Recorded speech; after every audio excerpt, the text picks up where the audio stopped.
अरे बच्चूभाऊ कडूच्या तोंडातून रक्त आलं म्हण, या कठोर शासनाला काही जाग येते का नाही?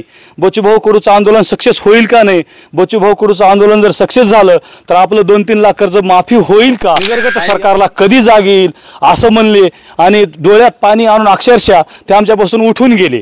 तर त्यावर मला एकंदरीत वाटतंय की त्यांनी कर्जास कंटाळून, या सततच्या नापिकीला कंटाळून मला वाटतंय ते निराश होऊन त्यांनी आत्महत्या केली असावी. खरं काय याच्यातलं? त्यांच्या नावावर 85,000च आहे. पूर्ण घरच्याच्या नावे. माझ्या नावावर 1,80,000 आहे. बरोबर. काय मागणी करायची सरकारकडे? सरकारकडे काय मागणी करावं? आता कर्जमाफी करावं सरकारने. कर्जाला कंटाळून हे झाले. खऱ्या अर्थानं बच्चूभाऊ कडू जे आहेत महाराष्ट्र राज्यातल्या संपूर्ण दिव्यांगांसाठी काम करतात आणि बच्चूभाऊ कडू सुद्धा या बाबूराव चामवाड यांच्या आत्मसमर्पण केल्याची घटनेची दखल घेतील असा माझा विश्वास आहे.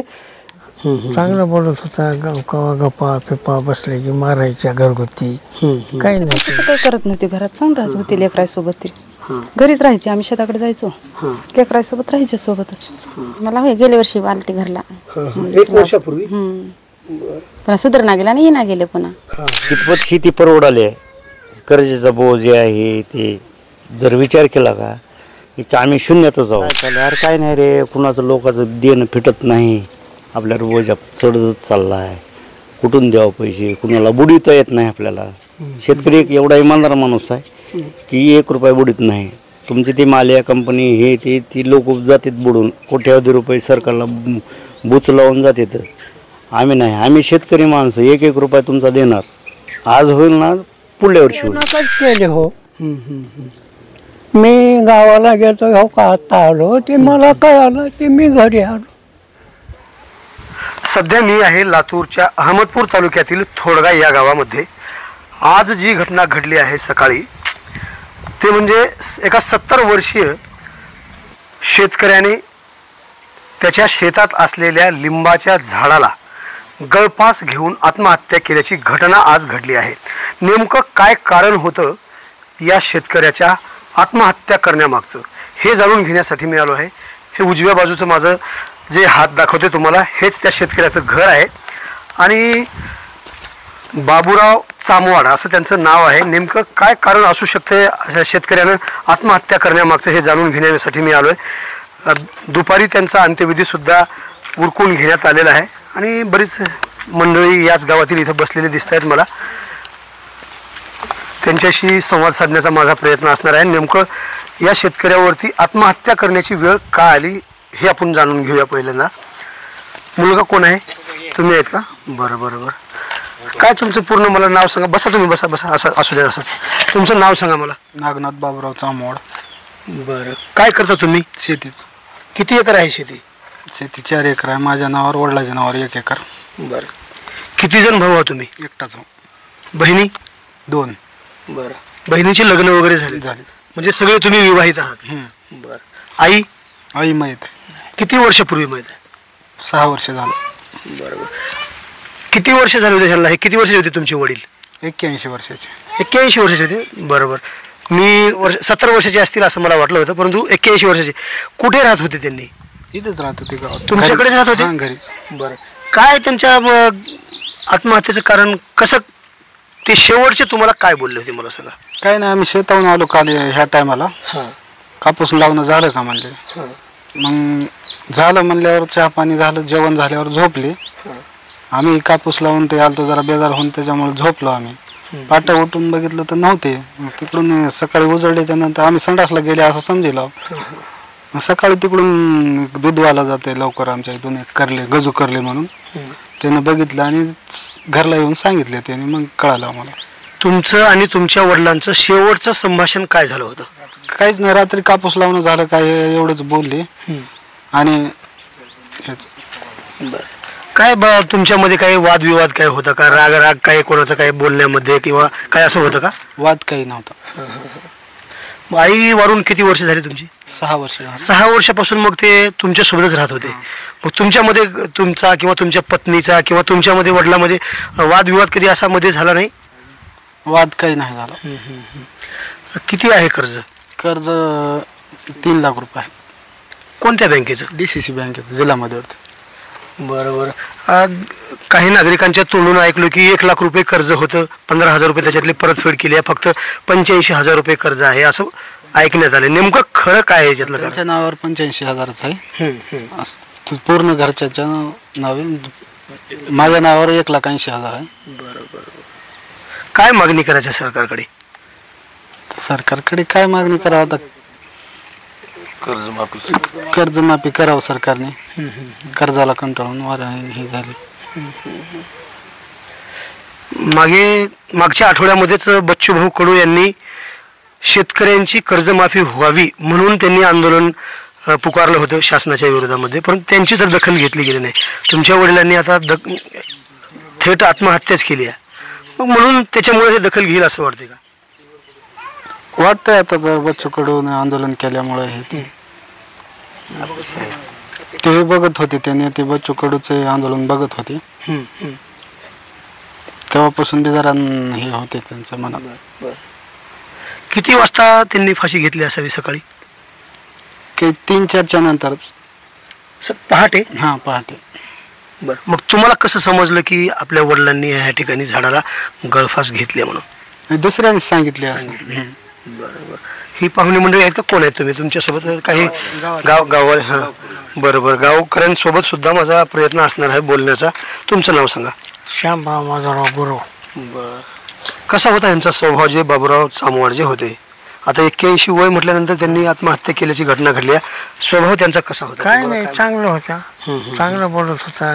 कवा गप्पा पिप्पा बसले की मारायच्या घरगुती. काही नव्हतं. कवा तरी असं बसल्यावरच बोलायचं. पहिलं होता आमची बैठक, म्हणजे आता तेवढ्यापुरती तेवढी होती बैठक. त्या महिला कोण आहेत? दिसत आहेत ती महिला कोण आहेत? या सून आहेत का? बरोबर. हा, त्यांच्या सूनबाई सोबत सुद्धा मी संवाद साधण्याचा प्रयत्न करणार आहे. ताई बसा, इथे मी येणार आहे. तुम्ही बसा बसा बसा, मी तुमच्याकडे येतो. बसा तुम्ही, किंवा मी खाली बसेन. बसा तुम्ही, बसा. नाही तुम्ही बसा, तुम्ही बसा इथे, बसा बसा तुम्ही. मी तुम्हाला बोलण्यासाठी आलोय. तुमचे सासरे 81 वर्षाचे होते आणि 6 वर्षापूर्वी तुमची सासूबाई वारली असं समजलंय. मग तुम्ही आणि ते एकत्रच राहत होते का? एकत्रच होतो. किती मुले आहेत तुम्हाला? मला 3 मुली आणि 1 मुलगा आहे. आता सासरे बुवा म्हणल्यानंतर तुम्हाला त्यांचा स्वभाव सगळा माहित होता. तुम्हाला काय सांगायचं, कसे रागीट होते का सासरे बुवा? होते तसे, पण तसं काही करत नव्हते. घरात चांगलं राहत होते लेकरासोबत. ते घरीच राहायचे, आम्ही शेताकडे जायचो, लेकरासोबत राहायचे सोबतच. सासूबाई वारल्यानंतर तुमच्यामध्ये आणि सासऱ्यामध्ये कधी असा वादविवाद किंवा रागाचं कारण काही घडलं होतं? काही नाही, काहीच नाही. एकत्रच राहत होतो, कधी काही नाही. एकूणच परिस्थिती जर पाहिली तर आपल्यावरती असलेला कर्जाचा बोजा हे आम्ही कसं फेडणार, निश्चितच याच चिंतेत बाबूराव चामवाड असावेत असं माझा सुद्धा अंदाज मला वाटतो आहे. मुली आहेत का त्या? बरोबर. त्यांच्याशी सुद्धा ताई बाहेर याल, तुमच्यासोबत मी बोलण्याचा प्रयत्न करणार आहे. हां सर, आपण त्यांच्याकडे जाऊया. तुम्ही बसा बसा इथे बसा, बसून बोलतो मी तुमच्याशी. बसा खाली. तुम्ही कोणत्या गावी राहता? महादेवाडी. महादेवाडी म्हणजे ही जवळची शिरूर ताजबंद जवळची? नाही, इकडे उजनाकडा. उजन्याकडे. बरं. आणि तुम्ही कुठे राहता? दोंडवाडी, जळकोट तालुक्यात. जळकोट तालुक्यात. कसं समजलं तुम्हाला की वडिलांनी आत्महत्या केली म्हणून? पहाटे संडासला म्हणून गेलेत म्हणा. ह्यांना पत्ताच नाही. बरोबर कापूस लावून आले तर बेजार झाल्यामुळे ह्यांना कळालंच. दुसऱ्यानं कोणा घरी येऊन सांगितले सकाळी संडासला गेल्यावर. वडील तुमचे यांच्यासोबत राहत होते, भावासोबत म्हणतायत. हां, पण आता पत्रकार म्हणल्यानंतर तुम्हाला खरं तर ह्या गोष्टी विचारू नये, परंतु खरं काय आहे हे जाणून घेण्याचा आमचा प्रयत्न असते. 6 वर्षापूर्वी आई वारल्यानंतर वडील कसे राहत होते भावासोबत आणि सासूसोबत? तुम्हाला काही याच्याबद्दल काय माहिती? चांगले राहत होते. चांगले राहत होते त्यांनी. काय म्हणायचे ते त्यांच्यावरती कर्जाचा बोज आहे असं तुमच्यासोबत कधी काय बोलले होते का? तुम्हाला लेखीला तुम्ही कधी बोलले होते? मला गेल्या वर्षी आलते घरला. 1 वर्षापूर्वी? पण सुधारणा गेला नाही, ना गेले पुन्हा. तुम्हाला कधी भेटले होते? गेल्या वर्षी 1 वर्ष झालं. आता यायचं सुधारणा गेल्यामुळे नव्हती यायला गावाकडे. येत होते पहिले, चांगले होते तर. कर्जाबद्दलची कधी चर्चा तुमच्या सोबत करायची कधी? नाही, आमच्यासोबत काही नाही. बाबूराव चामवाडे यांच्या मुलाने सांगितल्याप्रमाणे त्यांच्यावरती 1 लाख रुपयांचं कर्ज होतं. एकूण पाहिलं तर 3 लाखाचं कर्ज होतं आणि 15,000 रुपये त्यातील त्यांनी परतफेड केली होती. 85,000 बाबूराव चामवाडे यांच्यावरती कर्ज आत्ताही DCC बँकेमध्ये आहे आणि ते कर्ज खरंच कसं फेडावं आणि बच्चू कडू यांच्या आंदोलनाला प्रभावित होऊन त्यांनी सांगितलं की नेहमी बच्चूभाऊ कडूंचे ते आंदोलन पाहायचे. मग इतक्या मोठ्या आमदाराचं हे सरकार जुमानत नाही तर मग आमच्यासारख्या शेतकऱ्यांचं कोण वाली ठरणार आणि आमची दखल कोण घेणार, हा विचार त्यांच्या डोक्यामध्ये निश्चितच आला असावा आणि त्यांनी लिंबाच्या झाडाला गळफास घेऊन आत्महत्या केली असावी, असा येथील ग्रामस्थातून सुद्धा चर्चेचा विषय बनलेला आहे. तुमचं नाव सांगा काका मला? रमेश पुंडलिक नायकवाडे. बरं, इथलेच का तुम्ही? हो, इथलेच. बरं, काय त्यांच्याबद्दल सांगायचं आहे? चामवाडबद्दल चांगले माणसं होते, ते शेतकरी होते, एकदम प्रगतशील शेतकरी होते. पण कसं आहे, शेतकऱ्याला काय परवडतंय काय परवडत नाही तेच त्याच्या जीवाला माहीत राहते. होय, तुम्हाला काही माहिती नसते ती खरी गोष्ट. कितपत शेती परवडाली आहे. कर्जाचा बोज जे आहे ते जर विचार केला का की आम्ही शून्यातच आहोत, आमचं उत्पन्न शून्यातच आहे. शासन भाव देत नाही, खताचे भाव वाढवतंय, बियाचे भाव वाढतंय आणि आमच्या मेन मालाला भाव देत नाही. त्याच्यामुळं आमचं उत्पन्न आहे ते झिरोच आहे. त्याच्यामुळं कर्जाचा बोज जे आहे ते काल परवा भेटल ते मला ते बाबूराव चामवाडे जे आहेत ना, आमचे शेजारी, आम्ही इथूनच जातो, असं रस्ता आमचा इकडंच आहे शेतीला जाणारा. त्यांची शेती इकडे आहे, आमची इकडे आहे. पण आम्ही जाता येता बोललो का काय चाललंय, अरे काय नाही रे, कुणाचं लोकांचं देणं फिटत नाही, आपल्याला बोजा चढतच चालला आहे, कुठून द्यावं पैसे, कुणाला बुडीता येत नाही आपल्याला. शेतकरी एक एवढा इमानदार माणूस आहे की 1 रुपया बुडीत नाही. तुमची ती मालिया कंपनी हे ते ती लोक जातात बुडून, कोट्यावधी रुपये सरकारला बुच लावून जातात. आम्ही नाही, आम्ही शेतकरी माणसं 1-1 रुपया तुमचा देणार, आज होईल ना पुढल्या वर्षी होईल, एवढंच आहे. त्याच्यामुळे ते तर चर्चा करत होते माझ्यासोबत काय चाललंय. आमच्या वडिलांचे त्यांचे चांगले समज होते. त्याच्यामुळे आवाज बहुजनांचा न्यूजच्या माध्यमातून राज्याचे मुख्यमंत्री देवेंद्र फडणवीस, अजितदादा पवार उपमुख्यमंत्री आणि दुसरे उपमुख्यमंत्री एकनाथराव शिंदे साहेब, तुम्हाला ही वास्तविक परिस्थिती दाखवण्याचा माझा प्रयत्न आहे. सत्तेमध्ये येण्याच्या अगोदर आम्ही शेतकऱ्यांचा 7-12 कोरा करणार, हे आश्वासन तुमचं का खोटं ठरताना दिसतंय. अनेक शेतकऱ्यांनी आत्महत्याचं सत्र सुरू ठेवले, मात्र आपण शेतकऱ्यांच्या कर्जमाफीवर अद्यापपर्यंत कसलाही शब्द बोललेला नाही. अजून किती दिवस गप्प राहणार आहात? आणखीही काही चामवाडे यांच्या संबंधातील असणारे नागरिक माझ्यासोबत असणार आहेत. सर, थोडगा गावचे तुम्ही उपसरपंच आहात आणि शेतकऱ्यांनी आता तुमच्या गावातल्या आत्महत्याचं पाऊल उचलले, त्यांनी आत्महत्या केलेली आहे. काय नेमकी मागणी करणार आहात आणि काय सांगायचं याबद्दल? सर्वप्रथम बाबूराव नागोराव चामवार यांनी आज पहाटे गळफास घेऊन आत्महत्या केलेली आहे.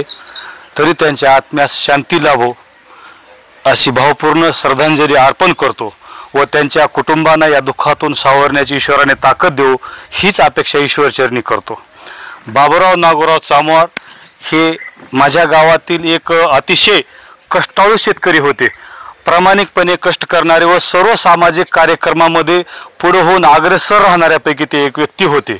त्यांच्या जाण्याने जी पोकळी निर्माण झालेली आहे ती पोकळी कधीच भरून निघणार नाही थोडगा या गावची. व शेतकरी असल्यामुळे आणि ते सुशिक्षित सुद्धा होते त्यावेळेसचे, आणि त्यांना पेपर वाचता येत होता, TV पाहता येत होती, आणि ते शेतकऱ्यासाठी जे जे नेते लढतील त्या प्रत्येक नेत्यावर ते प्रेरित होते. राजू शेट्टी असतील, सदाभाऊ खोत असतील, गोपीनाथराव मुंडे साहेब असतील, विलासराव देशमुख साहेब असतील, आणि आताच लागलीच बच्चूभाऊ कडू यांनी जे आंदोलन सुरू केलं होतं कर्जमाफीच्या विषयासाठी, त्या विषयासाठी ते खूप अग्रेसिव्ह राहायचे. दिवसरात्र TV समोर बसून राहायचे. बच्चूभाऊचं काय होईल आणि बच्चूभाऊ कसा नेता आहे हे बाहेर लोकांनी येऊन सांगत होते. ते इतके त्या बच्चूभाऊचे खरंच फॅन होते. तरी आणि त्यांच्या पश्चात जो मुलगा आहे त्या मुलाला एक नातू आहे, त्याचं नाव काय बाळू? सत्यम नागनाथ चामवार. तो अपंग आहे दोन्ही हाताने. त्याला वारंवार दवाखाना असल्यामुळे त्यांच्यावर जवळपास दरवर्षी त्याला 1,00,000, 2,00,000, 3,00,000 खर्च त्या मुलाला नातवाला येतोय.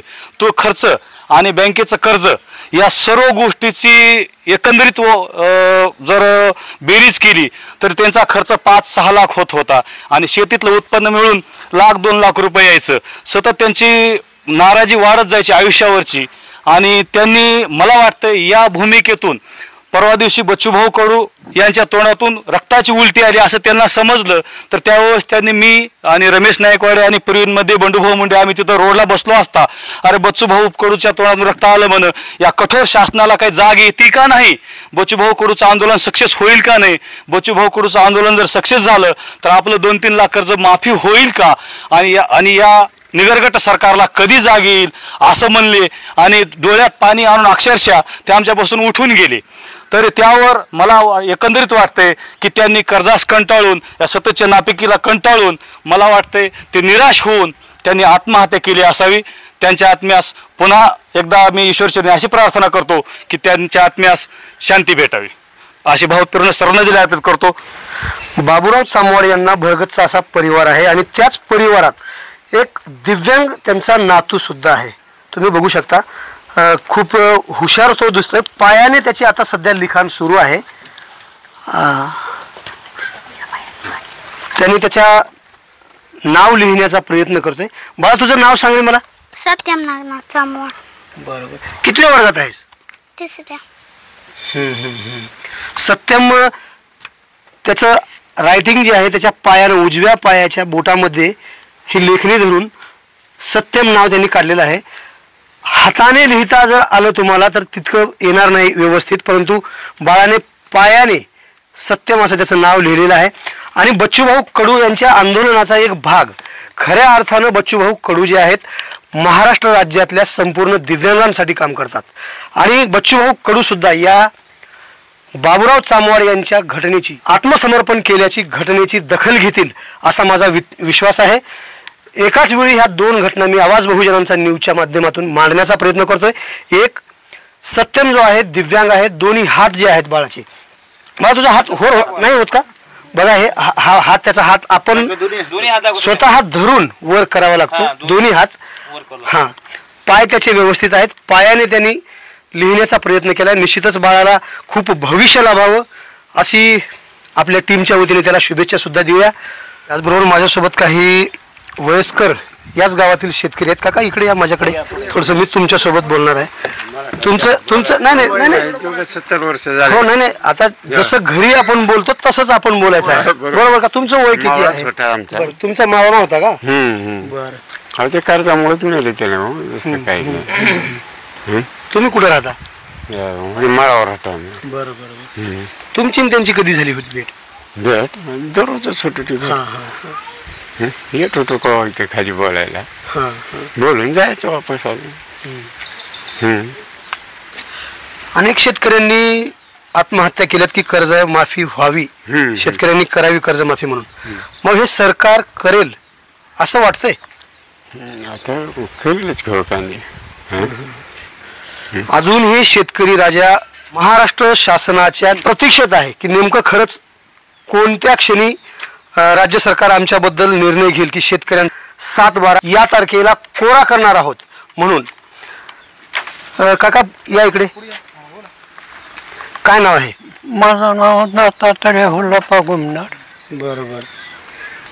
बाबूराव चांगले माणसं होते हो.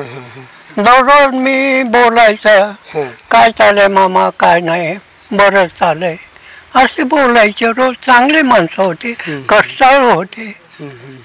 काही त्याला हे नव्हतं जात.